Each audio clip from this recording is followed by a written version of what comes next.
Yeah, 100%. I totally agree with that. Is anyone else's OCD like plugging in about the fact that the second arrow is like touching the thing? I'm Totally like losing fine my when I did mind. it. I don't know what happened. It's I'm not my losing fault. my mind. I need to move off the Somebody screen moved now. it. All right, people, it is March 19th, and we are doing Working Together, OneDrive and SharePoint on Ask and Praxis today.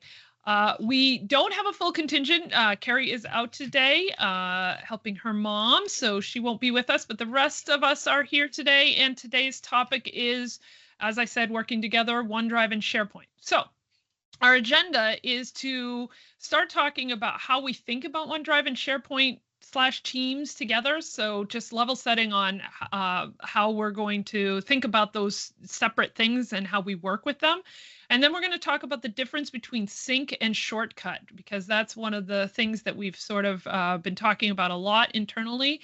And so we're going to talk about the difference between those two, the benefits of shortcuts, is going to be the next thing, and then access from OneDrive clients, because that's an aspect of this that we want to talk about, and how to migrate from sync to shortcut, and then automating OneDrive shortcuts if we have time at the end. That's the my contribution this week. So moving forward, Mark, let's start us off with talking about OneDrive for business. Yeah, so we're just this slide's just to clarify. We're not talking about OneDrive Personal at all today, and that's on purpose. And if you look down in your system tray, you may see a gray cloud. That's OneDrive Personal. Blue clouds are OneDrives for business, and you may have more than one if you sync more than one tenant. That's all I wanted to say here. Just make sure that. Oh, well, okay. That's it. It does make a difference, and it's really confusing. And until you like go delve into them and or memorize them, which one's white and which one's blue is not super obvious. So and it's can OneDrive. Can we just take a moment to talk about how it's funny that we have so many OneDrives? Yeah. Yes. OneDrive, 2 drive, 3 drive, 4 drive. Blue drive. OneDrive, 2 drive, white drive, blue. And then there's the drive. sync engine, and there's what you see on that. So it's confusing. I love that. Oh, that's a new one, like from your ears to God. Yep. From Jeff Deeper to God's ears one. Yeah, right in there. All right, Mark. All right. So this is the how do we think about all of these different things together? And I was thinking before the call, like what's a real life analogy? And I went back to elementary school. When someone would give you an assignment, you would start like writing your answers in your notebook, right? That's your notebook. Nobody else gets to see that. But then you turn it into a little project that you deliver to your class because or to your teacher because you've been asked to do something, so she gets the result. And then if it's a really good project that you've turned in, you might get it pinned up in the hallway because oh, this is beautiful. Mark had the best best project. That happened to me one time. So these things all have doesn't happen here. The point is these things all happen in the real world. So I always try and find like what's a real world example to explain this. So your OneDrive is really where you start thinking, right? It's where you start your own content. I've got an idea for a new cost-cutting measure, but it's just not baked yet. So I'm gonna create a document there, or I'm gonna start capturing stuff there. So it's really just for me. But I might say, hey, Julie, I've got this idea. Do you want to just take a look at this? You're usually smarter about this than I am. So take a look and then let me know, and maybe I refine my ideas. And then at some point, Julie says, yeah, that's a pretty good idea. You should share that with our team. So that's when I copy or move that piece of content into a we place. OneDrive is my me place. SharePoint team sites or Microsoft Teams are we place. That's a place where everybody, say at Simpraxis or everybody in my classroom, might actually see that content. And so that's content that's relevant to everybody in a work unit. People who are doing something together. It could be a project, it could be the HR department, it could be the company party planning, it could be whatever that unit of work is. the site owners there are going to be sort of the manager of that project or somebody they've delegated. And then you have a whole bunch of potentially a whole bunch of site members. Everybody gets to add and subtract from that team space. It's a place where a lot of people contribute and make changes. And then finally, if the content is really, really good, Mark did this great project, we're going to hang it up in the hallway, then we put it on the intranet. And that then is out there for everybody in the organization to see, but only a very small number of people to change. So if it's my project, I'm the only one who can change it. So that's where the metaphor sort of falls down. But the idea is that content moves from one place to the next, or is copied at least from one place to the next to change its sort of state, you know. And it could be that this project is something I work on over the course of a semester. So I go back to my OneDrive and start the next version, or I go back to my team site and start the next version and then publish again up the chain. So this is just a very common way to think about, you know, how does OneDrive fit into the big picture? It's my stuff, not our stuff. Microsoft used to have this great slide that I thought looked like a toilet seat. And I couldn't find it. It was everywhere for a few years. I'm sure that some of you remember it, but this pyramid also gets that point across. Yeah, I think the pyramid does a pretty good job. All joking aside, this is something that I think we get asked 99.999% of the time when we do engage with clients, because this concept is really hard to grok, and it's hard to have like your whole organization understand where they should be putting things, how they should be sharing with each other. And so we constantly get this, and this is something that we're addressing for our clients all the time. So I think it's important to share this, and I think it's important to, like, you know, make sure that we're sharing it broadly so that we can help everyone get on the same page with this. So I think this also depends on what gets, like, the order in which things get rolled out in organizations, because a lot of organizations that I've talked with, they roll out OneDrive first. Right. And then OneDrive becomes the thing. So then if they choose to roll out SharePoint, or they choose to roll out Teams, or they choose, you know, their intranet is in another tool or whatnot, this pyramid becomes a little more crazy to do after the fact versus doing it sort of as a broader rollout strategy and a governance strategy. Yeah, 100%. I totally agree with that. Is anyone else's OCD like plugging in about the fact that the second arrow is touching the thing? It was totally fine when I did it. I don't know what happened. It's not my fault. Losing my mind. I need to move Somebody off the screen moved now. it. Mark. Okay. That one's not going in the hallway. All right. Things to avoid with OneDrive. Okay. So there's a couple of things that we wanted to just call out that sort of things to not do or things to avoid. And I think we started to touch on that before. So the first off, OneDrive is for me, or maybe me and one other person to review. It's not for sharing things with large groups of people. You know, you don't want to be sharing it with, you know, your entire team or your entire management, you know, group or what have you. Or the whole organization, which we've also seen. We have seen the entire organization. Especially if your security settings, your sharing settings are set to allow anonymous links, you could actually be sharing it with lots of people. So that really depends on the sharing settings.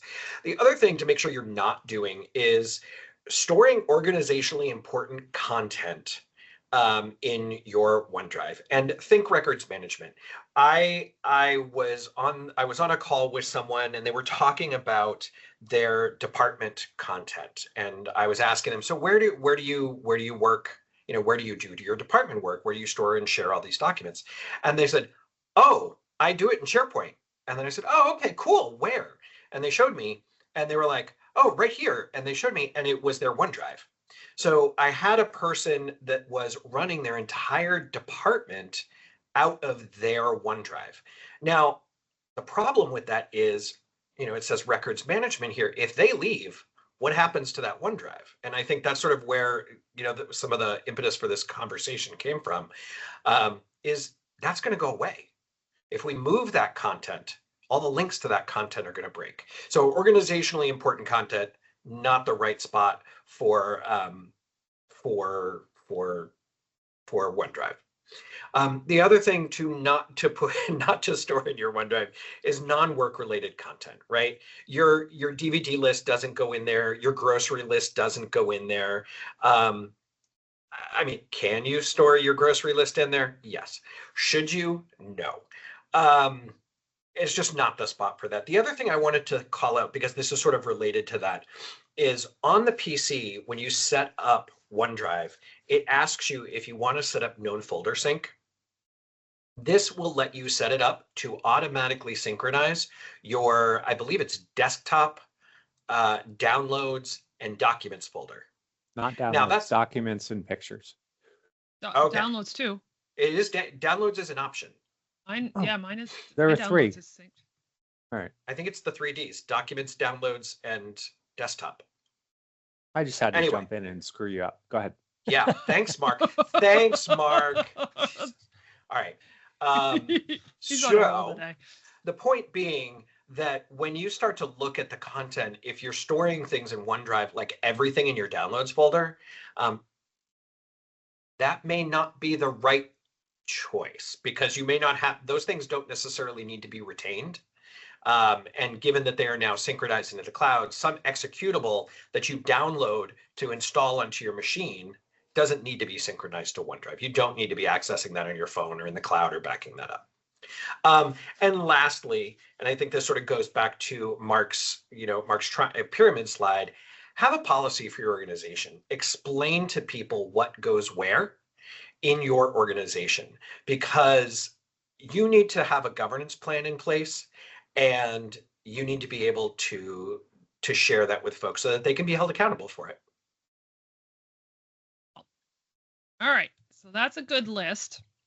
To just sort of start our next part of our conversation, we wanted to talk about, there's a newish feature called Shortcut to OneDrive, and we're seeing it pop up on all of our SharePoint sites. So I wanted to start by sort of helping us all level set between sync and shortcut.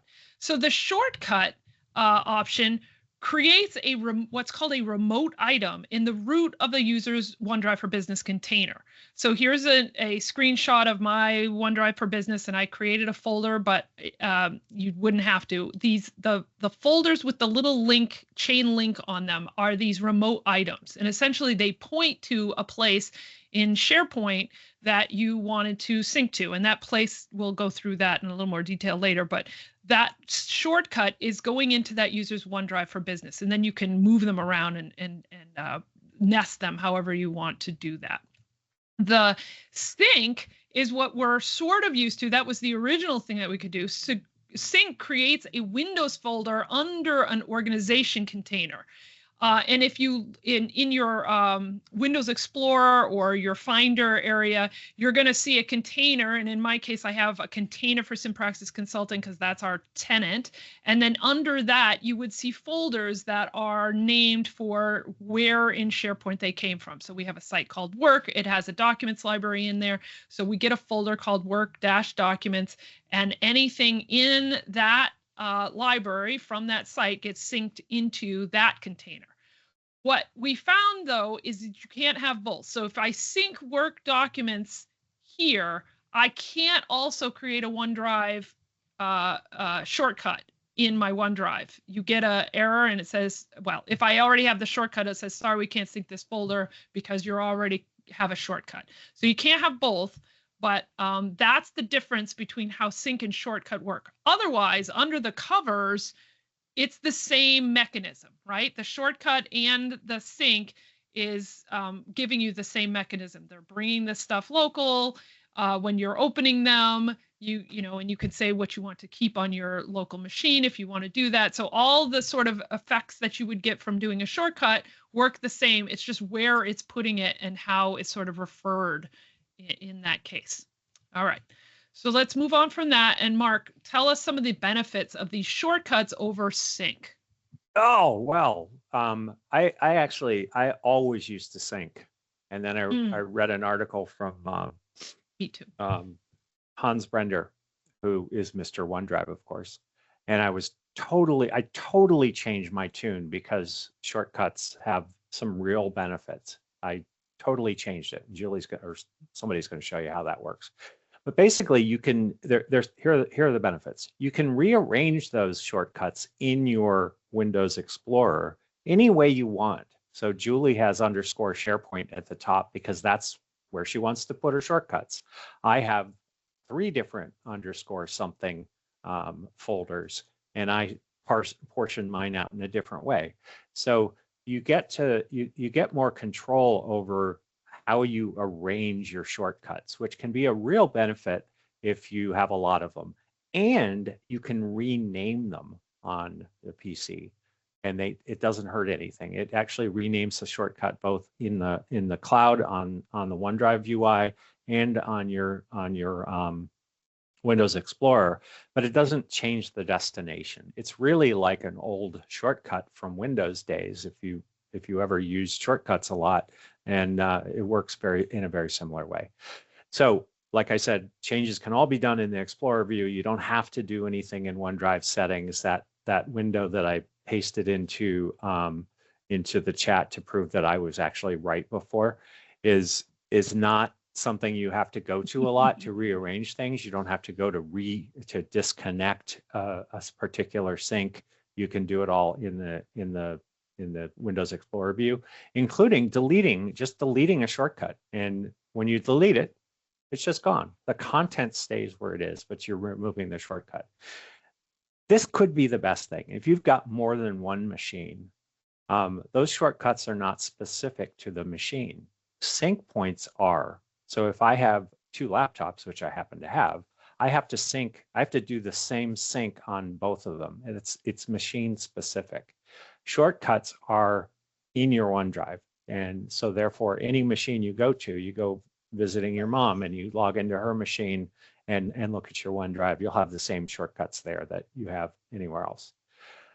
And then finally, there is a limit to the number of files that you can sync. Now that's a huge number, 300,000. And yes, people hit it all the time. So what would you even do with 300,000? Well, if you have a horrible information architecture, please call us and we can fix it. But yeah, there are lots of people out there, and we're working with some of them all the time, who have like all their content in one document library or all their content in one site. And therefore they have more than 300,000 documents, and you can't sync a library bigger than that. So with a shortcut, it really is just a pointer. So it doesn't matter how many documents are on the other end. You get something that works. All right. I stopped. Yes, you did stop. So sorry, I was answering something in the chat. Now it's Todd's turn. So originally I was going to talk about another benefit. Let Todd turn. Go. All right, come back. I'm done playing with you. Originally, I was going to talk about another benefit, but now I'm going to talk about PowerShell. So if you wanted, just kidding. No. Mark made the switch from sync to shortcuts about 17 years ago. I forget exactly when it was, but I don't think it was during the Paleolithic era, I think. Yes, roughly that. And he would not shut up about how great it was. And like most times, I didn't listen. So I didn't make this change until earlier this week. But one of the benefits that he pointed out, or somebody pointed out, was now it's so much easier to get to Office documents that are stored in OneDrive when you do this as opposed to sync. Because before, you would have your OneDrives listed, your many OneDrives, your various and sundry OneDrives listed up at the top there. And then under Quick Access, and then there's like a Browse, and then there's like a Look Under Rock, and there's a bunch of different places, and your synced folders would be in one of these places, never the same place twice. And you'd always have to search for them to find out where they're at. But now that they're just shortcuts, and I did the same thing that Julie did, I just made an underscore SharePoint thing, put all my shortcuts in there. No original thought there at all. Julie showed that, and that's what you did. Exactly. And I stole yours. Because Julie's way was right, is really what that really I added nothing to this. Nothing at all.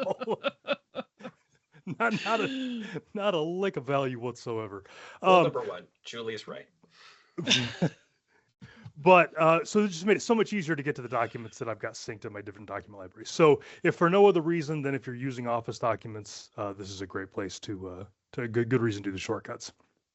Now, this is absolutely a game changer for me because Yeah. that searching, browsing I would always end up just going to the bottom, doing the browse my PC and finding the synced folder that I had somewhere. So this is a game changer. This is the only reason I needed to move to shortcuts. Yeah, it was pretty definitive. That's all I have to say about that. All right, next slide. So again, since I was a latecomer to the party, I just did all this. I also wanted to add a small image at the bottom. At the beginning, Mark had an image of the white OneDrive and the blue OneDrive and all of that. I wanted to show a more realistic version of what those OneDrive icons look like. So we've got the white one, and we've got the blue one.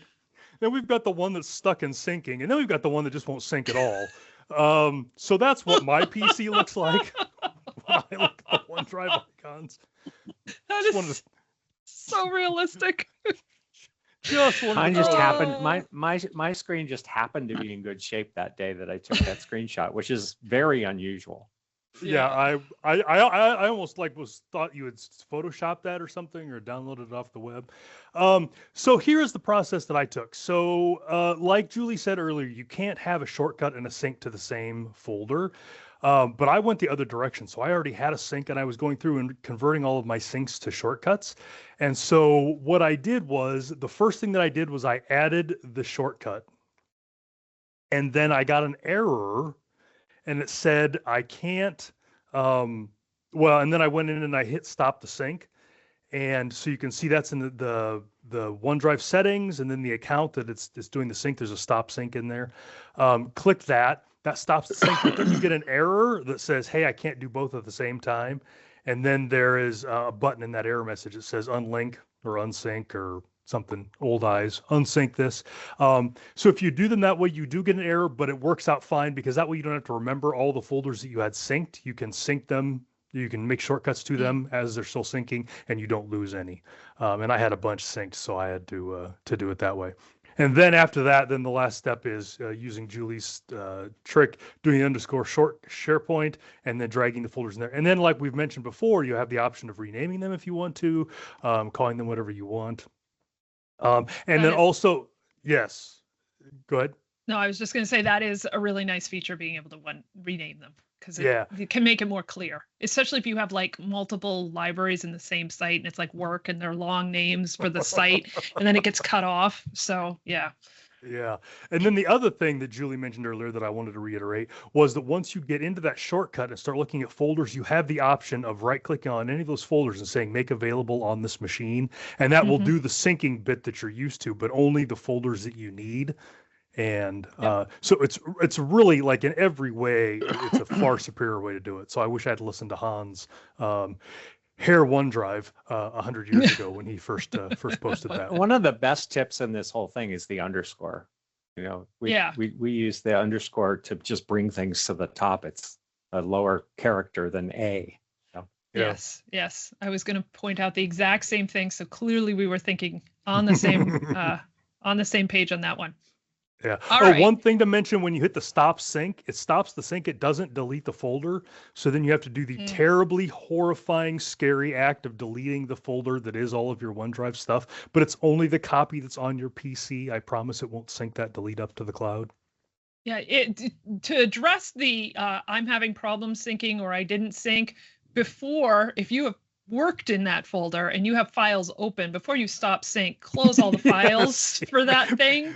Make sure you have a clear cloud finished. Yeah, make sure you have a clear cloud on that particular folder that you're going to stop syncing. I don't know if this would work on everyone's, but also I found that I could right mouse click over the folder that I was syncing, and there was a stop sync nested in the subfolders of the right mouse click. So that's the way I went through and did it. I went to the thing, stop sync by right mouse clicking, found the site, did the shortcut, made sure that was working, and then I deleted the folder off of the synced folder that was left over. So, all right, moving on. So I'm to talk about automating this, and again, this is another one of the great reasons why shortcut is better than sync, is that if you're doing any kind of provisioning, and so we do a lot of work with clients where we talk to them about creating a site per project or per unit of work, because it's so much easier to manage the life cycle of that content if it's in the container of a site. The thing that sort of comes from that then is that you might, if there's a lot of files to work with in that particular folder, then people are trying to sync a whole bunch of libraries from a whole bunch of different sites that are being created, and it's not getting created for everybody that's part of that group, and so then they have to know to go do it, and it's an extra action for them. And so what comes out of being doing the shortcuts is that creating those shortcuts can be automated, because they're actually just a drive item. So if you remember back when at the beginning or earlier slide, when I was talking about the differences between shortcuts and sync, shortcuts are actually what's called a remote item. And so that is a type of drive item from the perspective of Microsoft Graph. So a drive is a generic term for your OneDrive, or a SharePoint library is also considered a drive. So a drive item then is inside of either one of those constructs, is either a document or a folder or a remote item. And so this remote item is a form of shortcut. So so basically what we can do then is we can create, using the create drive item.